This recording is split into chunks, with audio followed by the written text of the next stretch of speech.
Donc en fait, moi j'ai appris à piloter un avion avant d'apprendre à conduire une voiture.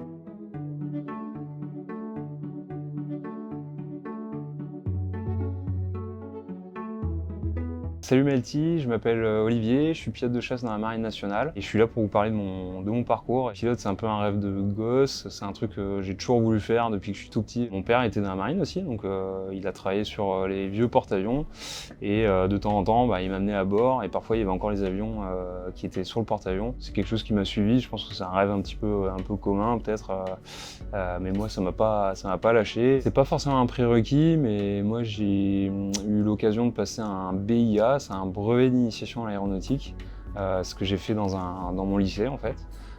Et c'est tout simplement une première approche du monde de l'aéronautique. J'ai eu droit à une bourse et ça m'a permis ensuite d'embrayer sur un brevet, alors à l'époque ça s'appelait un brevet de base de pilote d'avion léger.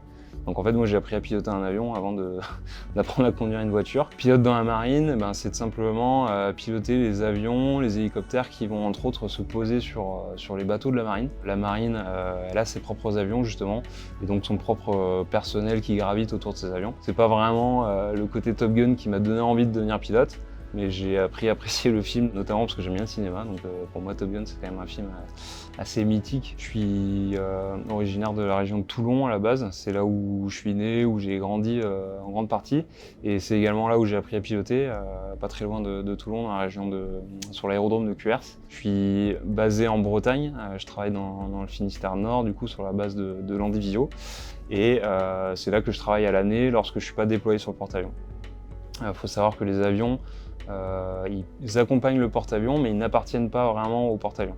Donc nous, à l'année, quand le porte-avions est à quai, il n'est pas en mer, nous on s'entraîne sur notre base, c'est un peu notre base mer. Et quand le porte-avions part en mer, il y a une partie des pilotes et des avions qui vont l'accompagner, qui le rejoignent en mer. Et c'est comme ça qu'on se retrouve sur le porte-avions plusieurs mois par an. Pilote de chasse, c'est un métier de combattant. On est combattant mais dans un avion de chasse. En l'occurrence, le Rafale, c'est un avion de combat qui peut faire beaucoup de missions. Donc ce qu'on fait en vol, c'est très varié.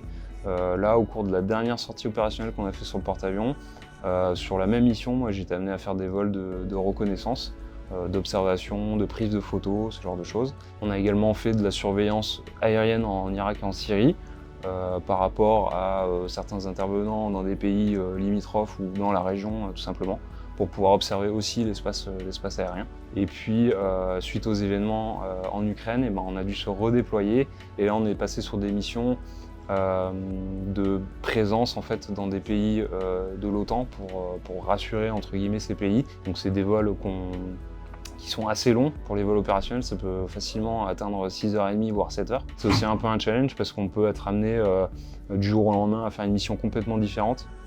À chaque fois, c'est dans des domaines qui sont assez pointus et c'est pour ça que la formation est particulièrement longue, et ensuite pour maintenir ses compétences, c'est un vrai travail sur Rafale. J'avais envie de faire pilote et surtout dans l'aéronavale pour la partie un peu challenge, pour vraiment aller chercher quelque chose de très pointu techniquement en termes de compétences. Maintenant toute la partie militaire, c'est vrai qu'elle est intéressante aussi. Nous on est là en premier lieu pour faire de la protection. On peut faire de la dissuasion juste par notre présence, en fait, montrer qu'on est là. Par contre, quand c'est vraiment des opérations de combat, on peut aller jusqu'à délivrer de l'armement, de tirer des bombes sur des objectifs au sol, de manière à protéger nos troupes ou des troupes alliées, quoi. Quand j'ai un petit peu de temps dans l'avion et que je peux prendre vraiment conscience de l'environnement, de ce qui se passe autour, et puis de regarder dehors, c'est là les meilleurs moments, en fait. Les vols qui sont plus techniques, plus tactiques, on va en profiter, mais c'est plus après. On va se dire, ah ouais, ce qu'on a fait, c'était quand même assez sympa, c'était vraiment pointu, c'était un bon challenge, on y arrivait. C'est vrai qu'il y a souvent des vols où on rentre sur le porte-avions, le soleil commence à baisser un peu, la lumière est belle. Là aujourd'hui, la mer était super calme, c'était vraiment un miroir. Donc c'était vraiment agréable d'arriver au-dessus du porte-avions, de voir le bateau en fait se déplacer sur la mer avec tout le sillage, et puis ensuite de voir un petit peu tous les avions qui sont autour. C'est un petit peu comme des poissons là, qui tournent autour de leur maman là, et puis qui attendent de revenir à bord. L'appontage c'est assez technique, c'est beaucoup de concentration. Une fois qu'on est derrière le bateau, on est vraiment très, très concentré pour se poser.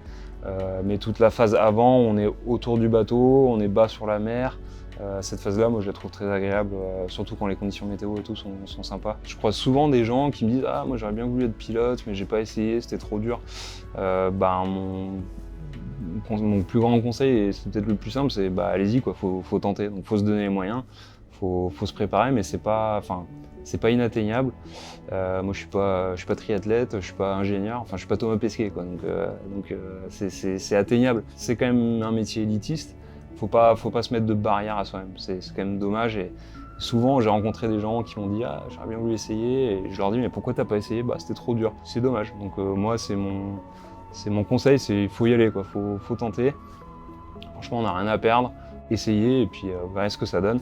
Alors, si vous voulez vraiment y arriver, il faut se préparer, ça c'est sûr. Mais en tout cas, il ne faut pas se mettre de barrière.